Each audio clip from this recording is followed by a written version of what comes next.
ഇന്നലെ ബ്രിക്സ് രാജ്യങ്ങളുടെ virtual summit ഉണ്ടായിരുന്നു. Virtual video summit. ഇത് ബ്രിക്സ് രാജ്യങ്ങളുമായിട്ട് ചേർന്ന് ബ്രസീലിൽ വെച്ചാണ് ഈ തീരുമാനം ഉണ്ടാകുന്നത്. ആ സമയത്ത് ടാരിഫൊക്കെ വളരെ ആക്റ്റീവായിട്ട് നടക്കുന്ന സമയത്താണ് ഇതിൻ്റെ തീരുമാനം ഉണ്ടാകുന്നത്. അതിനുശേഷം പല അജണ്ടകളുണ്ടായിരുന്നു. അപ്പോൾ അജണ്ടകളിൽ ഏറ്റവും പ്രാധാന്യം എന്ന് പറയുന്നത് അമേരിക്കൻ ഡോളറിനെ ഇല്ലാതാക്കാൻ വേണ്ടി ബ്രിക്സിൻ്റെ കറൻസി കൊണ്ടുവരിക. ഇതായിരുന്നു അവരുടെ ഈ ലുല. അതായത് ബ്രസീലിയൻ പ്രസിഡന്റ് ആണ് ഈ അജണ്ട മുന്നോട്ട് വെച്ചിട്ട് ഈ സംഭവങ്ങൾ പറയുകയും ഇത് വിളിക്കുകയും ചെയ്യുന്നത്.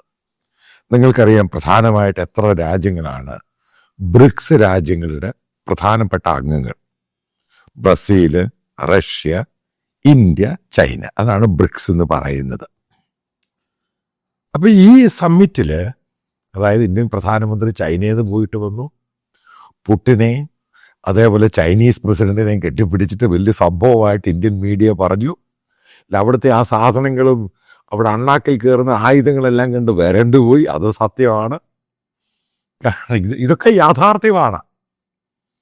നിങ്ങൾ മനസ്സിലാക്കണം, ഒരു 7 ദിവസം മുമ്പ് അമേരിക്കൻ ട്രേഡ് സെക്രട്ടറി ഇന്ത്യക്ക് നേരിട്ടാ വാണിംഗ് കൊടുത്തത്.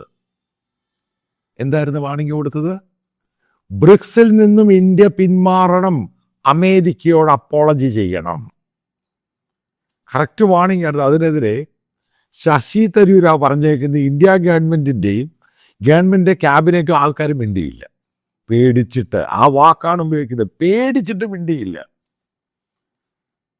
എന്താണ് പിന്നീട് ഇന്ത്യയിലുണ്ടായത്? ഇന്ത്യൻ പ്രധാനമന്ത്രി ബ്രിക്സിൽ പങ്കെടുത്തില്ല, ഭയന്നിട്ട്. അപ്പൊ ഇന്ത്യയിലെ ഗോധിവീടി എന്താ പറയുക, അതിനെപ്പറ്റി മിണ്ടുന്നില്ല, ഡൗൺ പ്ലേ ചെയ്തു മുഴുവനും. ഇന്ത്യൻ പ്രധാനമന്ത്രി പങ്കെടുത്തില്ല. റഷ്യൻ പ്രസിഡന്റും ചൈനീസ് പ്രസിഡന്റും ബ്രസീലിയൻ പ്രസിഡന്റും ഒക്കെ പങ്കെടുത്ത മീറ്റിങ്ങിൽ ഇന്ത്യൻ പ്രധാനമന്ത്രി ഭയന്നു പോയില്ല. അതേ ഞാൻ പറഞ്ഞുള്ളൂ, അമേരിക്ക ഭയന്നോണം. കാരണം നമ്മൾ അത്രയും ആയിട്ടില്ല. ഈ ബ്രിക്സ് കറൻസി എന്ന് പറയുന്ന ഇവിടുത്തെ ഗോധി മീഡിയ അർണബ് ഗോസ്വാമി ഉണ്ടാക്കിയ ഒരു സംഭവമാണ്. എന്താണ് ഇന്ത്യ ഗവൺമെന്റ് പറയുന്നത്? ഞങ്ങൾക്ക് താല്പര്യമില്ല. ആദ്യം ഈ ബ്രിക്സിന്റെ ബാങ്കിന്റെ ചെയർമാനായിട്ടൊരു കമ്മത്ത് ICICI ബാങ്കിന്റെ ചെയർമാനെ കൊണ്ടുവന്നു. അന്നിവിടെ പറഞ്ഞു കേട്ട സംഭവം, ഇന്ത്യയുടെ ചില കൂതറ എക്കണോമിസ്റ്റുകൾ പറഞ്ഞു ഇന്ത്യ ബ്രിക്സിന്റെ കറൻസി കൊണ്ടുവരണമെന്ന്. ഞാൻ പറഞ്ഞു ബ്ലണ്ടർ ആയിരിക്കും ഇത് കാണിക്കുന്നത്. ചൈനയ്ക്കാണ് ഇത് മേൽക്കോയ്മ ഉണ്ടാകുന്നത്. ഇന്ത്യ അത്ര വലിയ മാനുഫാക്ചറിങ് രാജ്യമൊന്നും അല്ല. അപ്പുറത്ത് റഷ്യ എന്ന് പറയുന്ന മിലിറ്ററി ഹാർഡ്വെയർ ഉണ്ടാക്കുന്ന രാജ്യമാണ്. അതിനകത്ത് ഡോളർ അങ്ങോട്ട് മാറ്റിയിട്ട് ബ്രിക്സിന്റെ കറൻസി കൊണ്ടുവന്ന് ചൈനയാണ് പൂർണ്ണ ആധിപത്യം കൊണ്ടുവരുന്നത്. ഇത് ചൈനയുടെ ലോങ് ടൈം ആവശ്യമാണ്. ഇതിനകത്ത് പെട്ടുപോകുന്ന ഇന്ത്യ ആയിരിക്കും. ഇന്ത്യയുടെ സാമ്പത്തികം തകർന്ന് നാശമാകുമെന്ന് ഞാൻ അന്നേ പറഞ്ഞു.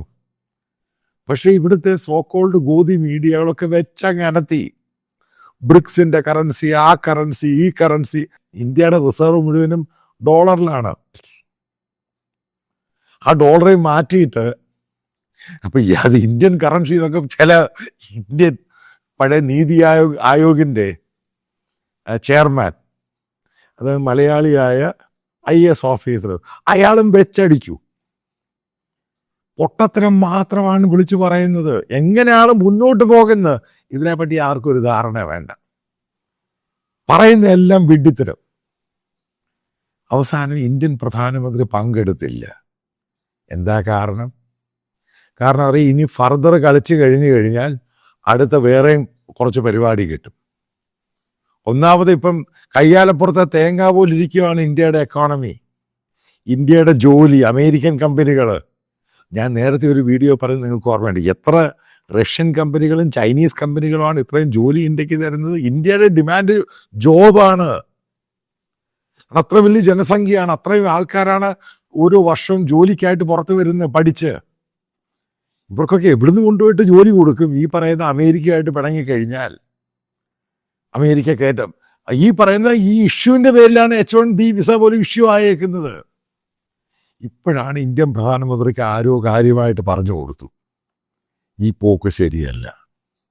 ഈ നേരത്തെ ഈ അർണബ് ഗോസ്വാമിയുടെയും ഈ പരട്ടകളുടെയൊക്കെ ചാനൽ കണ്ടിട്ട് ഇയാളൊക്കെ തീരുമാനമെടുത്തു. ഇത് കണ്ടിട്ടാണ് ഈ ഓപ്പറേഷൻ സിന്ദൂറിന് പോയത്. ഇപ്പോഴാണ് മോദിക്ക് കാര്യങ്ങൾ പിടികിട്ടിയത്. സംഭവം അയാളുടെ കയ്യിലല്ല. ഈ പറയുന്ന സംഘപരിവാർ, ഈ മണ്ണാക്കന്മാർ പറയുന്നതല്ല ഈ സംഭവം. ഇതൊക്കെ ഞാൻ നേരത്തെ പറഞ്ഞു. ഇന്ത്യ ബഹളമുണ്ട്. ഇന്ത്യ ഈ കാണിക്കുന്ന തെറ്റാണ്. മോദി ഈ കാണിക്കുന്ന തെറ്റായ നയങ്ങളാണ്. നമുക്ക് മുന്നോട്ട് പോകാൻ പറ്റത്തില്ല. നമ്മൾ പുറകിൽ നിന്നും പുറകിലോട്ട് പോകും. അമേരിക്കയെ ഉടക്കി നിങ്ങൾക്ക് മുന്നോട്ട് പോകാൻ പറ്റത്തില്ല. നമുക്കൊരിക്കലും റഷ്യ ആകാൻ പറ്റത്തില്ല. നമുക്കെങ്ങനെ റഷ്യ ആകാൻ പറ്റും? എത്ര റഷ്യക്കാരുണ്ട് ഗ്ലോബലി വർക്ക് ചെയ്യുന്നവർ? എത്ര റഷ്യൻ കമ്പനികളുണ്ട് ഗ്ലോബലി ആയിട്ട് അക്സെപ്റ്റ് ചെയ്തവർ? ഇന്ത്യയുടെ ഒരുപെട്ട കമ്പനീസും ഫേംസും കോർപ്പറേറ്റ്സിനെ ഗ്ലോബലി അക്സെപ്റ്റഡ് ആണ്. അവർക്ക് ഫോറിൻ ഓപ്പറേഷൻസ് ഉണ്ട്. ഇതിൻ്റെയൊക്കെ അസറ്റ് ഫ്രീസ് ചെയ്ത കമ്പനികളൊക്കെ ബ്ലോക്ക് ചെയ്ത് കഴിഞ്ഞാൽ എന്ത് നമുക്കൊരു സപ്ലിമെന്റ് പറഞ്ഞ അടുത്ത എന്ത് ചെയ്യുമെന്ന് പറയാ. ഒരു ജോലി പോയി കഴിഞ്ഞാൽ അടുത്ത ജോലി എന്താന്ന് പറയാ. ഇവിടെ ഒരു കുന്തോ ഇല്ല. ഇതൊക്കെ നമ്മൾ പെരുപ്പിച്ച് വെച്ചേക്കുന്ന സാധനങ്ങൾ മാത്രമാണ്. നമ്മൾ ഗ്രാജുവലി ഇതൊക്കെ വരും. പക്ഷെ ഇപ്പം നമ്മൾ എവിടെ എത്തിയിട്ടില്ല. ഇതല്ലേ ഡേ 1 ഓൺവേർഡ്സ് ഞാൻ പറയുന്നത്. എടുത്തു ചാടി പ്രവർത്തിക്കരുത്. വളരെ ഫോർകാസ്റ്റ് ആയിരിക്കണം. എന്താണ് ഫ്യൂച്ചറിൽ ഉണ്ടാകാൻ പോകുന്ന പ്രശ്നങ്ങൾ കണ്ടുപിടിച്ചോണം. റഷ്യയുടെ കൂടെ നിൽക്കരുത്. പല ആവർത്തി പറഞ്ഞതാണ്. റഷ്യ ഒന്നുമല്ല. കാരണം റഷ്യയുടെ ഹാർഡ്വെയർ, മിലിറ്ററി ഹാർഡ്വെയർ പോലും വിശ്വസിക്കാൻ പറ്റത്തില്ല. അവർക്ക് പുട്ടിൻ എന്ന് പറഞ്ഞ് രണ്ടും കൽപ്പിച്ചൊരു പോക്ക് പോവുകയാണ്. അവർക്ക് അത്രയേ ഉള്ളൂ. ആ രാജ്യത്തിന് വ്യക്തമായിട്ടറിയാം ഫർദർ ഈ രാജ്യം മുന്നോട്ട് പോകാൻ വലിയ പാടാണ്. അപ്പം രണ്ടും കളിച്ച് വെച്ചുള്ളൊരു ഗെയിം അങ്ങ് കളിക്കുകയാണ്. അതിന് ഇന്ത്യയും കൂടെ പാർട്ടായി കഴിഞ്ഞ് നമ്മളല്ലേ നശിച്ചു പോകുന്നത്. ഇതല്ലേ ഞാൻ ആദ്യം മുതൽ ഡേ 1 ഓൺവേർഡ്സ് പറയുന്ന. അതല്ലേ സംഭവിച്ചത്. അവസാനം മോദിക്ക് മനസ്സിലായി ഈ ബ്രിക്സുമായിട്ട് ഇനി മുന്നോട്ട് പോകാൻ പാടില്ല. അതിൻ്റെ പേരിലാണ് ജയശങ്കറിനെ പറഞ്ഞു വിട്ടത്. അല്ലെങ്കിൽ ഇത്രയും നാൾ ഫിക്സ് ചെയ്ത് കാര്യങ്ങളെല്ലാം നടത്തി മുന്നോട്ട് പോയ സംഭവം പെട്ടെന്ന് കെട്ടിപ്പിടുത്ത സംഭവമൊക്കെ മോദി മതിയാക്കി. അതാണ് ഞാൻ പറഞ്ഞ മോദിയുടെ ബോഡി ലാംഗ്വേജ് കണ്ട താന്നിരിക്കുകയാണ്. ആള് തകർന്നിരിക്കുക. എങ്ങനെങ്കിലും സെറ്റിൽ ചെയ്യണം. അതിനുവേണ്ടി നടക്കുവാണ് ഈ സംഭവം. അല്ലാതെ നിങ്ങൾ ഉദ്ദേശിക്കുന്ന പോലെ വീരവാദവും സംഭവമൊന്നുമില്ല ഇതിൻ്റെ അകത്ത്. കാരണം ഇത്രയും 140 കോടി ജനതയും വെച്ചോണ്ട് ഇത്രയും ഗ്ലോബലായിട്ട് ഇത്രയും ഇന്ത്യക്കാരുണ്ട്. അവരെ എല്ലാം കൂടെ അവരുടെയൊക്കെ ലൈഫ് സ്റ്റേക്കിലാക്കിക്കൊണ്ട് എങ്ങനെ മുന്നോട്ട് പോകാൻ പറ്റും? റഷ്യക്ക് ആ പ്രശ്നമൊന്നുമില്ല. ചൈനയാണെങ്കിൽ നമ്മളെക്കാളും വെൽ ഡെവലപ്ഡ് ആണ്. ബ്രസീലിൻ്റെ ഇഷ്യൂ എന്തുവാ? ലുല എന്ന് പറഞ്ഞ കമ്മ്യൂണിസ്റ്റ് ഗവൺമെൻറ് പറഞ്ഞ് കയ്യാലപ്പുറത്തെ തേങ്ങാ പോലിരിക്കുകയാണ്. അവിടെ പോപ്പുലാരിറ്റി അയാൾക്കെതിരായി. അയാൾ എപ്പോഴാണ് തെറിക്കുന്നതെന്ന് പറയാൻ പോലും പറ്റത്തില്ല. അയാളുടെ പാർട്ടിക്കകത്തടി. അത് അമേരിക്ക ഗെയിം കളിച്ചു. അയാൾ പോലും, ബ്രസീൽ പോലും ഈ പറയുന്ന ബ്രിക്സ് വിട്ട് നാളെ അങ്ങ് തിരിച്ചു പോകും.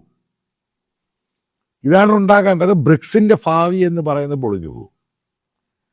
ഉറപ്പായിട്ടും പൊളിഞ്ഞു പോകും. കാരണം നിങ്ങൾ അമേരിക്കക്കെതിരെ അജണ്ട എടുത്തൊരു ഫോറം ഉണ്ടാക്കിയാൽ അമേരിക്ക നിങ്ങളെ തുറയ്ക്കും.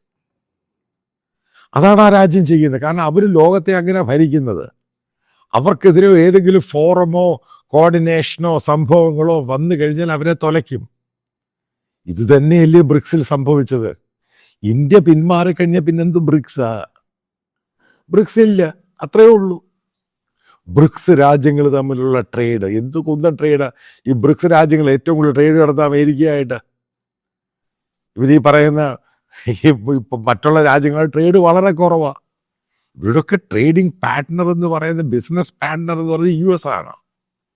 അപ്പം അതേപോലെ ഈ ചില അമേരിക്കൻ കമ്പനികൾ ഇവിടെ ഇല്ല എങ്കിൽ ഇന്ത്യയുടെ ഗതി അധോഗതിയാണ്.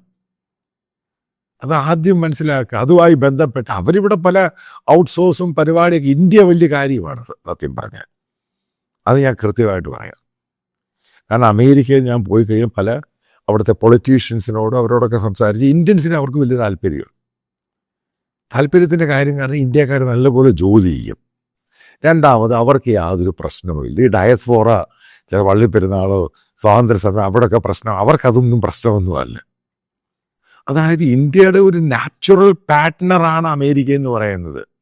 ഇന്ത്യയുടെ നാച്ചുറൽ പാർട്ട്ണർ അല്ല ഇപ്പോഴും റഷ്യ. ആയിരുന്നു ഒരു സമയത്ത്, ഇപ്പോഴല്ല. ഇന്ത്യയുടെ ഒരിക്കലും നാച്ചുറൽ പാർട്ട്ണർ ആകാൻ ചൈനയ്ക്ക് കഴിയത്തില്ല. ഇവിടെ നമ്മുടെ സ്ഥലം അവൻ്റെ കയ്യിലിരിക്കുക, എന്നിട്ട് അവൻ വീണ്ടും സ്ഥലം വേണമെന്ന് പറഞ്ഞ ആൾക്കാരെ വിട്ട് പ്രോക്സി വാറടിക്കും. നമ്മൾ അവരുമായിട്ട് എങ്ങനെ യോജിച്ചു പോകാൻ പറ്റും?